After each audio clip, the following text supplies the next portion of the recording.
جناب والا یہ اللہ یاری صاحب یہ جو جی سر درمیان میں بیٹھا ہے اس کا تعارف کروائے، نام کیا ہے اس کا؟ ان کا نام رانا بھائی ہیں، غضنفر رانا صاحب. اچھا میں پاکستانی. رانا بھائی السلام علیکم. آواز آ رہی ہے آپ کو میری؟ جی جی آ رہی ہے. غانی صاحب السلام علیکم، کیسے ہیں آپ؟ ٹھیک ہے. وعلیکم السلام. بات شروع کرنے سے پہلے اگر دعویٰ اور جواب دعویٰ واضح ہو جائے رانا صاحب، پھر اس دعوے کے مطابق اور ہم دلیل پیش کرے اور اسی طرح لیاری صاحب اپنے دعوے پہ دلیل پیش کرے تو لوگوں کو فائدہ ہوگا، ہمیں سب کو فائدہ ہوگا. ایسا نہ کہ بس جو ذاکرین حضرات ممبر پہ بیٹھ کے فضائل بیان کرتے، تقریر بیان کرتے. اس سے بہتر ہے کہ ہم دعوے کے عین مطابق دلیل پیش کریں. ابھی دعویٰ جو ہے نا رانا صاحب، ہمارا دعویٰ ہے کہ آج انہوں نے بتایا تھا کہ 18 ذی الحجہ کو یہ لوگ عید غدیر مناتے ہیں، اور ہمارا دعویٰ یہ ہے کہ تمہارا یہ عمل بالکل بدعت ہے، قرآن اور حدیث اور اسلام کے بالکل خلاف ہے. نمبر 1 یعنی اس پہ میری طرف سے دلائل آئیں گے اور الیاری صاحب کی طرف سے دلائل آئیں گے کہ نہ یہ دین کا ایک حصہ ہے، ایک شرعی امر ہے، ایک شرعی حکم ہے، ایک ثواب کا کام ہے عید منانا. لیاری نے یہ دلائل دینے. دوسری بات یہ ہے کہ عید غدیر اس لیے منا رہے ہیں کہ نبی علیہ الصلوۃ والسلام نے حضرت علی رضی اللہ تعالی عنہ کو فرمایا کہ من کنت مولاہ فہذا علی مولا.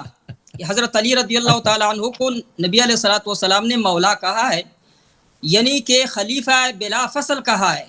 ان کا دعویٰ ہے کہ حضرت علی رضی اللہ تعالی عنہ کو خلافت نبی علیہ الصلوۃ والسلام عطا فرمائی تھی، بلا فصل خلافت، یعنی نبی علیہ الصلوۃ والسلام کے بعد فوری طور پر حضرت علی رضی اللہ تعالی عنہ کی خلافت جو ہے نا وہ نافذ ہو گئی تھی. تو بات یہ ہے نرانا صاحب، میرا دعویٰ یہ ہے کہ ہم حضرت علی رضی اللہ تعالی عنہ کو خلیفہ مانتے ہیں. حضرت علی رضی اللہ چوتھے خلیفہ گزرے ہیں. مجھے ایسی دلیل نہیں چاہیے کہ لیاری مجھے خلافت پہ دلیل دے کہ حضرت یعنی مطلق یا عام حدیث پیش کرے. مجھے عام حدیث نہیں چاہیے. ہم حضرت علی رضی اللہ کو خلیفہ مانتے ہیں، چوتھے خلیفہ مانتے ہیں. اس پہ تمام مسلمانوں کا اجماع ہے کہ حضرت علی رضی اللہ تعالیٰ عنہ خلیفہ تھے، چوتھے خلیفہ ہے. ہمیں دلیل چاہیے. ان کا دعویٰ جو ہے یہ ان کا دعویٰ خاص ہے. اگر ان کا دعویٰ خاص ہے کہ حضرت علی رضی اللہ نبی علیہ السلام کے بعد بلا فصل خلیفہ تھے، تو یہ بلا فصل خلیفہ کے لیے ایک خاص دلیل لیاری نے پیش کرنی ہے.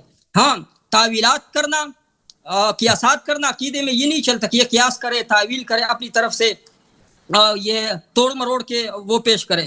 نہ تعویلات نہیں چلے گی، صریح دلیل چاہیے. وہ دلیل رانا صاحب میں آپ کو سمجھاؤں کہ ان کا دلیل نہ سمجھائیں، اب سب مطابق بات کریں سمجھا رانا صاحب کو نہیں، تاکہ لوگوں کو پتہ چلے کہ ہم نے مناظرہ کس چیز، دلیل نام کس چیز کا نام ہے. ابھی بعض لوگوں کو عید غدیر خم کا پتہ نہیں کہ کیا چیز ہے. بعض لوگوں نے پوچھا مجھ سے کہ یہ ہے چیز جو تو آپ لوگ اس پہ مناظرہ کرتے ہیں، تو وہ تو ہم پہلے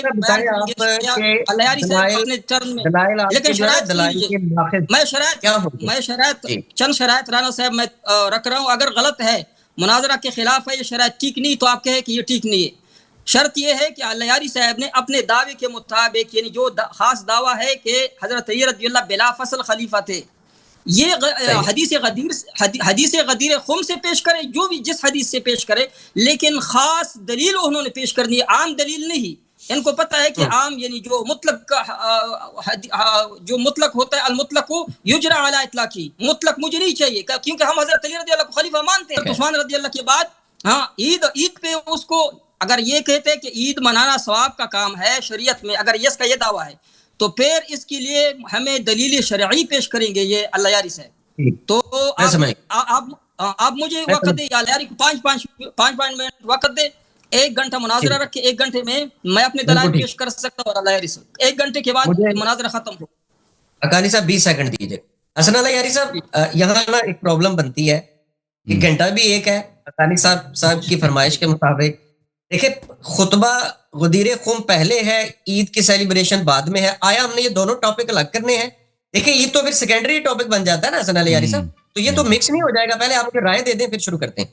دیکھیں یہ حقانی صاحب پہلے سے ڈر کے آ گئے نا، یہ خوف زدہ خوف کی حالت میں آئے، پتہ چل جاتا ہے یہ بھاگنے کے چکر میں، کیونکہ انہوں نے موضوع 2 رکھے ہیں، گھنٹہ 1 رکھا ہے، ٹھیک ہے نا. اور موضوع کو بھی انہوں نے تحریف کیا. یہ پہلے کہتا ہے عید ثابت کرو. بھئی ہم آپ سے عید کے مسئلے پر کہ غدیر عید ہے یا نہیں ہے، ہم نے آپ کو دعوت نہیں دیا کہ اس مسئلے پہ آپ سے مناظرہ کرو.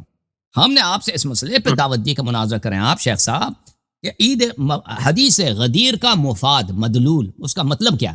یا رسول اللہ صلی اللہ علیہ وآلہ وسلم نے وہاں پر یہ فرمایا کہ مولا علی علیہ السلام سے محبت کرنی چاہیے، بس یہی بتایا. یا یہ فرمایا کہ جس کا میں آقا سردار ہوں، جس کا میں سید ہوں، جس پر میری طاعت واجب ہے، اس پر امیر المومنین امام علی علیہ السلام کی طاعت واجب ہے. تو ہم نے جو آپ کو دعوت دی نا اس مسئلے پر، اور ہمارا موقف یہ ہے کہ حدیث غدیر میں کوئی ابہام نہیں ہے. حدیث غدیر کا مفاد، حدیث غدیر کا معنی اور اس کا مقصود بہت واضح ہے کہ رسول اللہ صلی اللہ علیہ وسلم نے واضح الفاظ میں سب صحابہ کو جمع کر کے فرمایا کہ جس کا میں سید ہوں، جس پر میری طاعت واجب ہے، اس پر امام علی علیہ السلام کی طاعت واجب ہے. یعنی ہر امت کے ہر فرد پہ امیر المومنین علیہ السلام اس کے آقا اور اس کے سردار ہیں. تو اسے خلافت بلا فصل تو کیا ہو، یعنی رسول صلی اللہ علیہ وسلم کی حیات اقدس میں ان کی آقائیت اور ان کی سرداریت، ان کا واجب الاطاعہ ہونا سب صحابہ پر، ابو بکر، عمر، عثمان، سب پہ واجب ہو جاتا ہے. ٹھیک ہے، ہم یہ موضوع یہ ہے، اور 1 گھنٹے کا وقت بھی کم ہے کیونکہ ہمارے پاس دلائل زیادہ ہیں. آپ کے پاس تو دلیل تو کچھ بھی نہیں، اسی لیے آپ کہہ رہے ہیں اچھا رانا صاحب، ہمارے پاس دلائل زیادہ ہیں. مجھے کچھ شرائط کے لیے کچھ وقت. اللہ یاری صاحب نے سب سے پہلے جو درمیان میں کچھ بول رہا ہے نا، اس کو چپ کرائیں. درمیان میں آپ کا جو اچھا رانا صاحب، اللہ یاری صاحب نے سب سے پہلے آپ کو ہم نے بٹھایا رانا صاحب اس لیے کہ آپ عدل سے کام لے، انصاف سے کام لے. سب سے پہلے انہوں نے مناظرے کے موضوع سے ہٹ کر بات شروع کی. حضرت علی رضی اللہ تعالیٰ عنہ کی اطاعت پہ ہم بات نہیں کرتے، خلفائے راشدین کی اطاعت ہم سب پہ فرض ہے، لازم ہے، اس پہ ہمارا کوئی جھگڑا نہیں ہے. حضرت علی رضی اللہ تعالیٰ عنہ کی محبت، حضرت علی رضی اللہ تعالیٰ عنہ سے محبت رکھنا یہ ہمارے ایمان کا حصہ ہے. اس پہ ہمارا کوئی جھگڑا نہیں کہ وہ دلیل پیش کرے کہ حضرت علی رضی اللہ کے متعلق نبی علیہ السلام نے یہ فرمایا کہ اس کی اطاعت لازم ہے. ہمارا جو فقہ حنفی ہے وہ حضرت علی رضی اللہ تعالیٰ عنہ سے لیا گیا ہے. حضرت علی رضی اللہ مدینہ منورہ سے جب کوفہ گئے، وہاں سے امام ابو حنیفہ رحمۃ اللہ علیہ نے حضرت علی رضی اللہ کا جو فقہ ہے، جو سنت اعمال ہے، انہوں نے نبی علیہ السلام سے سیکھی، اور امام ابو حنیفہ رحمۃ اللہ نے حضرت علی رضی اللہ سے لیا ہے وہ فقہ. ہم حضرت علی رضی اللہ کی اطاعت لازم سمجھتے، اطاعت کرتی بھی ہے. ہمارا سارا فقہ حضرت علی رضی اللہ تعالیٰ عنہ سے مروی ہے. ہم حضرت علی رضی اللہ تعالیٰ عنہ کو خلیفہ مانتے ہیں، حضرت علی رضی اللہ تعالیٰ عنہ کو ہم خلیفہ مانتے. ہمارے درمیان جھگڑا یہ ہے کہ 18 ذی الحجہ کو حضرت عثمان رضی اللہ تعالیٰ عنہ کی شہادت ہوئی ہے. مظلوم ترین انسان جنہوں نے تمام مسلمانوں کو یہودی سے کنواں لے کے پانی دلوایا، اس کو پیاسا شہید کیا گیا. اسی دن پہ شیعہ حضرات عید کے نام پہ لوگوں کو گمراہ کر رہے ہیں. حضرت عثمان رضی اللہ تعالیٰ عنہ کی مظلومیت سے لوگوں کی نظریں ہٹانے کے لیے 18 ذی الحجہ کو عید غدیر، اگر یہ کہتے ہیں کہ ہم عید کو ثواب نہیں سمجھتے، اس دن عید شرعی عید نہیں ہے، تو میں اس بات سے ہٹ جاتا ہوں. اگر یہ اعلان کرے کہ عید تشریق، میری بات سنیے نا، اس کو شارٹ کرتے ہیں. آپ دونوں میرے لیے بہت معتبر ہیں، ہم تو یہاں سیکھنے کے لیے بیٹھے ہیں. آپ لوگوں کا دونوں کا شکریہ، آپ لوگ ہمیں ٹائم دیتے ہیں اور ہم مستفید ہیں. بات یہ ہے کہ حسن صاحب نے جو کہا کہ حدیث غدیر خم کو پہلے ڈسکس کرنا ہے ہم نے، تو پھر عید کے جشن کے رانا صاحب حدیث غدیر خم سے کیا مقصد نکلتا ہے؟ میں نے بتایا نا، عید منانا. شیخ صاحب سن لیں، وہ مقصد شیخ صاحب سن لیں. دیکھیں جب ہم نے کہا نا کہ حدیث غدیر کے لیے ہم نے آپ کو بلایا، اس کا مراد اور مفہوم کیا ہے. ہم نہیں کہتے کہ امیر المومنین علیہ الصلوۃ والسلام چوتھے خلیفہ. امیر المومنین علیہ السلام رسول اللہ صلی اللہ علیہ وسلم کی حیات میں پیغمبر نے بولا جس کا میں آقا ہوں، اس کا رسول امیر المومنین علیہ السلام آقا ہے. تو اس کا مطلب کیا نکلتا ہے؟ اس کا مطلب یہ نکلتا ہے کہ آپ کا مذہب باطل ہے، کیونکہ اس کا مطلب یہ ہے کہ رسول صلی اللہ علیہ وسلم ابو بکر کے آقا ہیں، تو امیر المومنین علیہ السلام ابو بکر کے، عمر کے، عثمان کے، سب صحابہ کے آقا ہیں بالنص. اچھا نبی علیہ السلام نہیں، علیہ سے نبی علیہ السلام کسی کے بارے میں کہا ہے کہ یہ میرا آقا ہے، وہ پھر امام ہوا؟ میں بخاری شریف سے دکھاؤں کہ نبی علیہ السلام نے اجازت دیں من کنتم، نبی نے نہیں فرمایا کہ یہ میرا آقا. میں نے کہا کہ آپ کی اطاعت کرو گے. نبی صلی اللہ علیہ وسلم نے فرمایا، دیکھیں دلیل نہیں ہے تو ٹھیک ہے، اسی پہ بات اسی پہ ہے نا کہ حدیث غدیر. دیکھو شیخ صاحب، عید غدیر مولا پہ بات کرنی کہ مولا کا مطلب کیا ہے. آپ کہتے ہیں کہ مولا کا معنی ہے، دیکھیں شیخ صاحب، خلیفہ بلا فصل. مولا کا مطلب ہے خلیفہ. یہ مناظرہ نہیں کرنا چاہتا آدمی. دیکھیں آپ سن لینا، ہم یہ چاہتے ہیں آپ سے، آپ تو اردو سمجھتے ہیں نا، وہ بات بہت واضح ہے کہ حدیث غدیر میں رسول صلی اللہ علیہ وسلم نے کس چیز کا حکم دیا.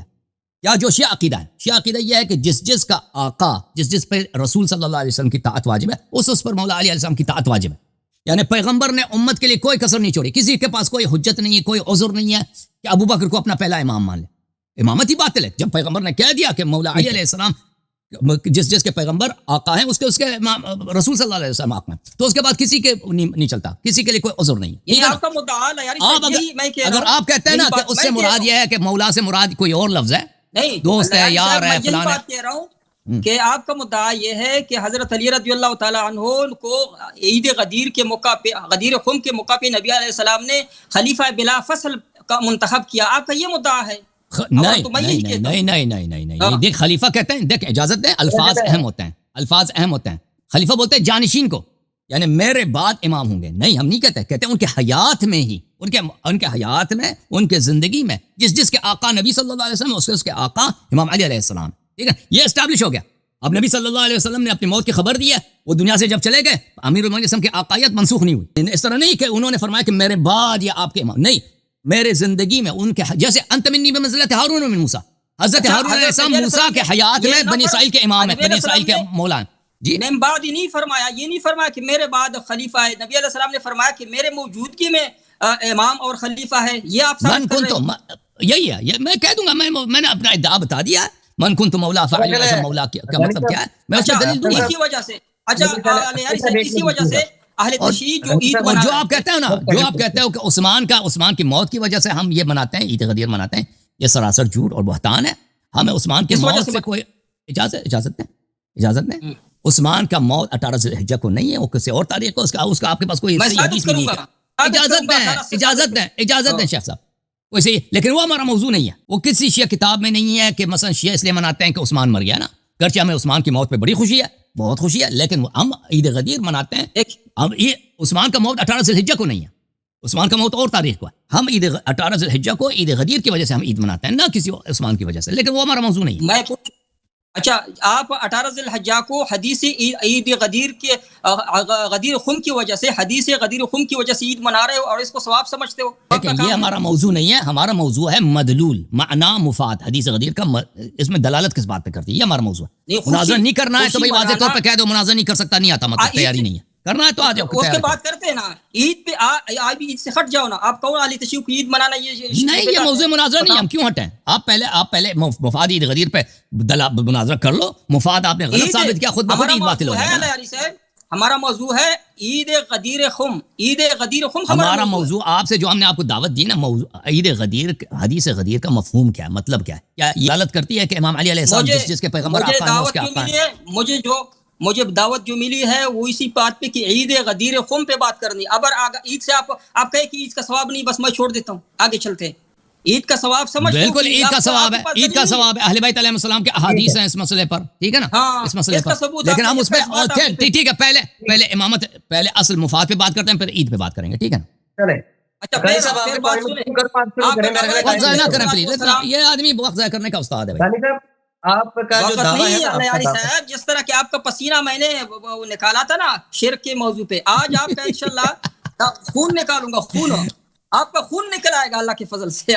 آپ نے جانا نہیں ہے. ہم نے کوئی خون مون نہیں نکالنا, ہم نے کوئی خون مون نہیں نکالنا. ہم نے صرف باتیں بتانی ہے, رسول اللہ صلی اللہ علیہ وسلم کے حدیث بتانی ہے, کوئی قتل وتل نہیں کرنا. ہم نے آپ کا جو استدلال ہے, جو قیاسات ہیں, اگر ہم اس کو مان لے تو نبی علیہ الصلوۃ والسلام کی تیار کردہ نفوس قدسیہ جماعت پہ اتہام آئے گا. آپ نے جو قیاسات پیش کر رہے ہیں, اتہامات پیش کر رہے ہیں, یہ قرآن کے خلاف ہے, حدیث کے خلاف ہے. ہمارا یہ عقیدہ ہے کہ رسول اللہ صلی اللہ علیہ وسلم کے اصحاب میں منافقین کی کثرت تھی. دین پیش کیا ہے مسلمانوں کا کے لیے, جو دین پیش کیا ہے, یہ انگریز بھی نہیں مانتے. انگریز کے ہاں اگر اس کو بتاؤ کہ اہل تشیع کے ہاں زنا بالجبر جائز ہے, اہل تشیع کے ہاں تبرہ ثواب ہے, ثواب ہے. اور بھائی آپ ماڈریٹر صاحب یہ کیا کہہ رہے ہیں؟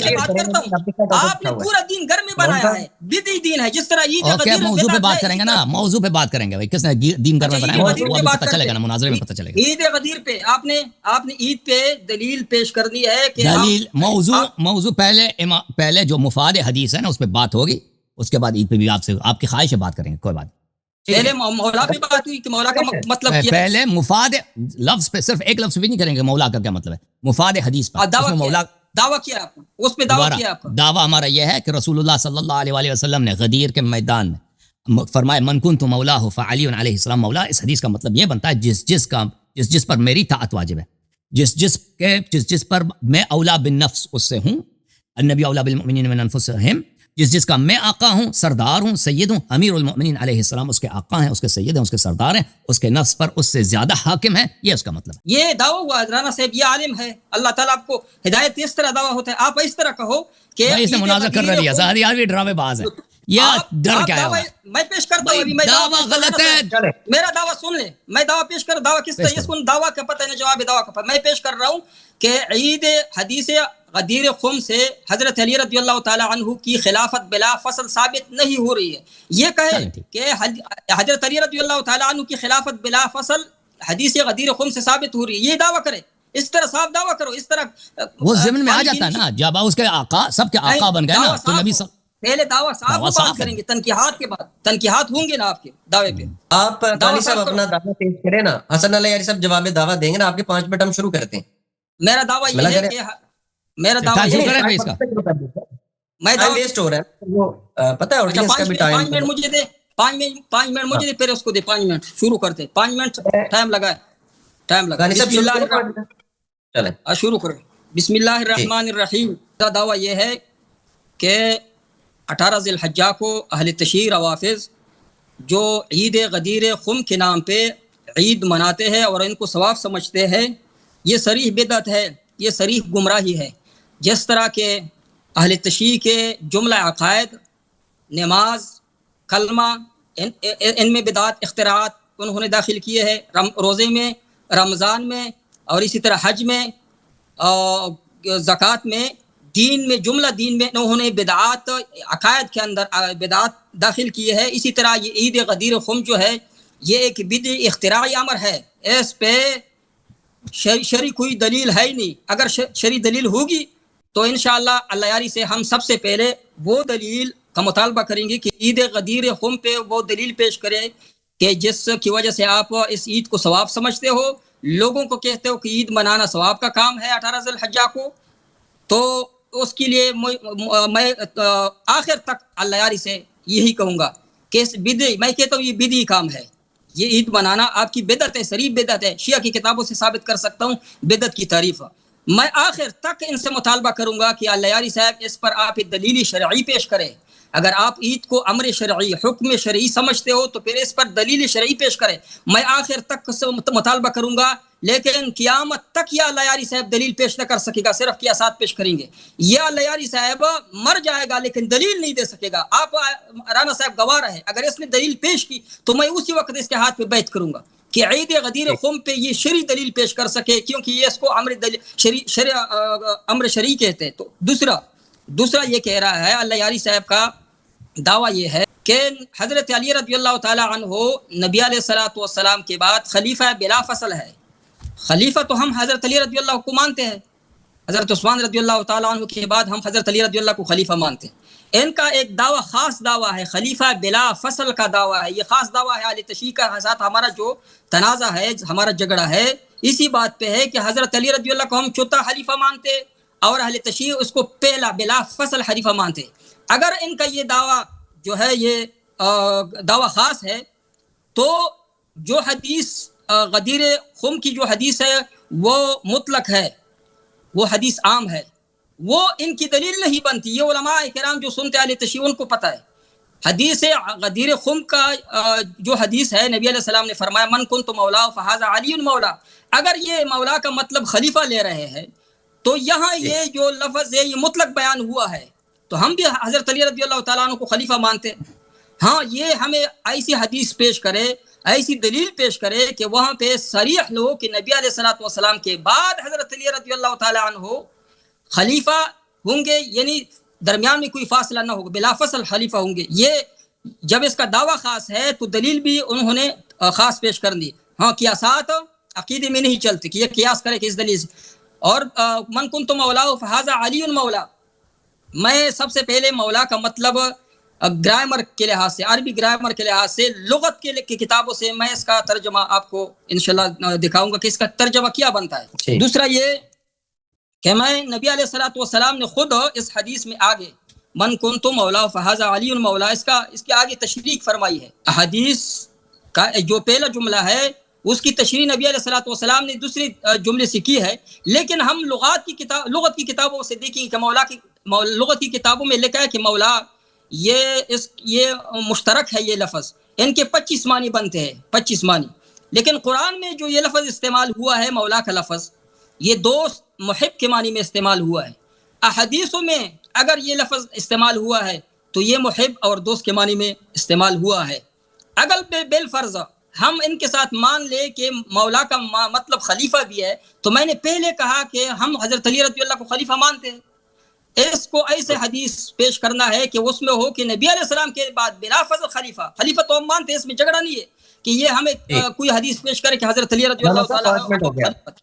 جی تو موضوع پہ بات کریں، موضوع سے ہٹ کر بات نہ کریں، ممبر و ذاکر والی بات نہ کریں. اللہ یاری صاحب، یہ پہلے میں مناظرہ کیا ذاکروں کے ساتھ، وہ باغ بھی گیا اور تقریر کر رہے. تقریر نہیں کرنا ہے، فضائل بیان نہیں کرنا. حسن صاحب آپ کے 5 منٹ میں شروع کر رہا ہوں، بسم اللہ کریں. تو اس کے 5 منٹ میں نے کیا بولنا بھائی؟ ان کے جو انہوں نے باتیں کی ان کا جواب ہی دینا ہے. اس کا پہلے جواب دے چکے نا، انہوں نے جو باتیں کی ہیں کوئی نئی بات تو انہوں نے کی نہیں کی ہے. یہ کہتے ہیں کہ غدیر بدعت ہے، فلان ہے، یا اس موضوع پہ بات کے شرائط انہوں نے بتائیں، وہ تو وہ بات پہلے کر چکے، اس کا جواب دے چکے ہیں. ہم نے کیا دیا بھائی کہ پہلے ہم بات کریں گے نا حدیث غدیر کا مفاد کیا ہے. مفاد سمجھتے ہو نا، جو مفاد لوگوں منظور کیا ہے، اس سے مقصد کیا ہے، یہ کس بات پہ دلالت کرتی ہے. اس کے بعد ٹائم شروع کرو، لوگ سنتے ہیں. رانا صاحب اس کا ٹائم شروع کرے، جو بولتے ہیں. اس کے بعد ہم حدیث غدیر کی عید ہے یعنی اس پہ بات کریں گے نا. آپ کو منظور ہے یا نہیں منظور؟ رانا صاحب اس کا ٹائم شروع کرے. یہ کیا بولتا ہے بولے، میں چپ رہوں گا. ٹائم شروع بولے نا، جو بھی بولنا ہے میں شروع کر دیتا ہوں. بولے چلیں. بسم اللہ الرحمن الرحیم. محترم ناظرین، اللہ تعالیٰ آپ سب کو عزت اور سلامتی سے نوازے. حدیث غدیر متواتر ہے. یہ لوگ کہہ تو نہیں سکتے کہ حدیث غدیر ضعیف ہے، یہ متواتر ہے. اور حدیث غدیر کا مطلب اور معنی کیا ہے، یہ بہت ہی اہم ہے. کہ رسول اللہ صلی اللہ علیہ وآلہ وسلم نے بتایا ہے کہ جس کا میں آقا سید سالار ہوں، اس کا آقا اور سید اور سالار مولا حضرت امام علی امیر المؤمنین علیہ السلام ہیں. تو لازمی بات ہے کہ رسول اللہ صلی اللہ علیہ وسلم اپنے الفاظ کے معنی جانتے ہیں. وہ اگر غلط الفاظ استعمال کریں تو پھر یہ اللہ پہ تعان ہے کہ اللہ تعالیٰ نے ایک ایسے شخص کو نبی بنا کر بھیجا ہے جس کو بولنا نہیں آتا، وہ شریعت کو غلط الفاظ میں بیان پیش کرتا ہے. نبی کریم صلی اللہ علیہ وسلم کے تمام الفاظ ہمارے لیے حجت ہیں. جب انہوں نے فرمایا کہ من کنت مولاه فعلی علیہ السلام مولا، جس کا میں آقا ہوں، امیر المؤمنین علیہ السلام اس کے آقا ہیں، تو لازمی بات ہے کہ پیغمبر اس امت کے ہر فرد کے آقا ہیں. اس کا مطلب یہ ہے کہ امت کے ہر فرد نبی کریم صلی اللہ علیہ وسلم کا غلام ہے. من کنت فعلی مولا، تو امیر المؤمنین علیہ السلام اس امت کے فرد کے آقا ہیں، اور اس امت کے فرد امیر المؤمنین امام علی علیہ السلام کے غلام اور کنیز بن جاتے ہیں. تو اس طرح امیر المؤمنین علیہ السلام رسول اللہ صلی اللہ علیہ وسلم کے حیات اقدس میں ان کی جو اتھارٹی ہے، ان کا جو وجوب طاعہ ہے، وہ برابر ہے اس کی اللہ اور رسول کی. جیسے خود پیغمبر صلی اللہ علیہ وسلم نے فرمایا من اطاع علی فقد اطاعنی ومن عصاه فقد عصانی، اور فرمایا انت منی بمنزلۃ ہارون من موسیٰ، جو حضرت ہارون علیہ السلام تھے وہ حضرت موسیٰ علیہ السلام کے حیات میں بھی بنی اسرائیل پر ان کی طاعت واجب تھی. جب یہ مطلب پتہ چلا ہمارا ادعا، تو اب اس پر میرے محترم ناظرین دلائل آپ کی خدمت میں پیش کرتے ہیں. دلائل بہت زیادہ ہے اس مطلب پر. یہ خود مانتے ہیں کہ بھائی مانتے ہیں یا نہیں مانتے کہ مولا اولا کے معنوں میں آ جاتا ہے. اگر نہیں مانتے تو بھائی میں نے پچھلے مناظرے میں دکھایا تھا لوگوں کو، اب مزید دوبارہ دکھا دیتے ہیں. یہ الظاہر فی معانی کلمات الناس لابن الانباری ہے. یہاں پر ملاحظہ کریں قول الرجل یا مولا، یہاں پر کہتے ہیں کہ وَيَكُونُ الْمَوْلَى أَوْلَى، الاولا معنی اولا کے معنوں میں آ جاتا ہے. قال اللہ عز وجل، اللہ تعالیٰ نے فرمایا النار ہی مولاکم معناہ ہی اولا بکم، اولا بکم اولا. اور قرآن مجید نے فرمایا النبی اولا بالمؤمنین من انفسهم، نبی صلی اللہ علیہ وآلہ وسلم مؤمنین سے ان کے نفسوں سے زیادہ حاکم ہے، زیادہ اولا ہے. امیر المؤمنین علیہ السلام جس کا میں مولا ہوں، یعنی جس کے نفس پر میں سب سے زیادہ حاکم ہوں، اس کے نفس پر امیر المؤمنین علیہ السلام اس شخص سے زیادہ حاکمیت رکھتا ہے. اچھا میں مزید دکھاؤں میرے محترم ناظرین، اگر یہ لفظ مولا پر منازعہ کرنا چاہتا ہے تو ہمارے پاس دلائل بہت زیادہ ہیں. یہ کتاب البخاری کتاب التفسیر، فرمایا کہ مولاکم قل النار ہی مأواکم، النار مأواکم ہی مولاکم. یہ اولا بکم سورہ حدید میں آیہ نمبر 15 ہے کہ مولاکم اولا بکم. اس طرح یہ سنت میں قرآن مجید میں مولا کا اس استعمال بہت زیادہ ہے. اچھا ہم نہیں مانتے کہ مولا کے 30-40 معنی ہیں. مولا کے ایک ہی معنی ہے اولا، اور باقی اس کے مصادیق ہیں. لیکن ابھی اس شخص کو اتنا لغت آتا بھی نہیں ہے کہ میں اس مسئلے پر اس سے نزاع کروں. اس سے تنازل کر جاتے ہیں. ہم کہتے بھی ہیں کہ اگر مولا کے بہت سارے معانی بھی ہیں تو اس میں کوئی شک نہیں ہے کہ یہاں پر جس معنی میں استعمال ہوا ہے وہ معنی ویسی معنی پر ہے کہ رسول صلی اللہ علیہ وسلم اولا بالمؤمنین من انفسهم، کہ رسول اللہ صلی اللہ علیہ وسلم آقا ہیں، سید ہیں، سالار ہیں. کیونکہ یہاں پر قرائن بے شمار ہیں. قرائن اتنے زیادہ رسول اللہ صلی اللہ علیہ وسلم نے اقامہ فرمائے ہیں کہ اس سے دوسرا معنی آپ کے ذہن میں آ ہی نہیں سکتا، دوسرا معنی کے ذہن میں آنا باطل ہے، کوئی اور قرینہ ہے ہی نہیں یہاں پر۔ قرائن سب اسی بات کی پہ دلالت کرتے ہیں کہ رسول اللہ صلی اللہ علیہ وآلہ وسلم نے امیر المؤمنین علیہ الصلوۃ والسلام کی خلافت و ولایت یہاں پہ ثابت کر رہے ہیں۔ اس کے قرائن کیا ہیں؟ قرائن بہت زیادہ ہیں، کچھ قرائن میں نے پچھلے پروگرام میں آپ کی خدمت میں پیش کیا تھا جو قیصر نواز صاحب سے مناظرہ جاری تھا۔ اب میں ایک اور قرینہ آپ کی خدمت میں اسی آخری قرینہ جو وہاں پہ میں نے پیش کیا تھا اسی کو تکرار کرتا ہوں۔ یہ کتاب المستدرک علی الصحیحین للحاکم النیسابوری جزء ثالث، یہاں پہ حدیث نمبر 4635 سلمہ ابن کہیل کی حدیث ہے کہ رسول صلی اللہ علیہ وآلہ وسلم نے غدیر خم میں آیا انی تارک فیکم امرین لن تضلوا ان اتبعتموہما وہما کتاب اللہ وعز اہل بیت عترتی، میں تمہارے درمیان دو چیزوں کو چھوڑ کے جا رہا ہوں، اگر ان کی اتباع کرو گے کبھی گمراہ نہ ہو جاؤ گے، اہل بیت طاہرین علیہ السلام اور قرآن۔ پھر فرمایا من کنت مولاہ فعلی علیہ السلام مولا، یعنی واجب کر دی پوری امت پر اتباع اہل بیت علیہ السلام، اہل بیت علیہ السلام کی طاعت اگر نہ کریں تو گمراہ ہو جائیں گے۔ پھر فرمایا من کنت مولاہ فعلی علیہ السلام مولا، تو یہ واضح قرینہ ہے کہ یہاں پر رسول صلی اللہ علیہ وسلم اولیاء بالنفوس، جس کا میں آقا ہوں علی علیہ السلام اس کے آقا ہیں، اس کو ثابت کر رہے ہیں۔ 5 منٹ ختم ہو گیا۔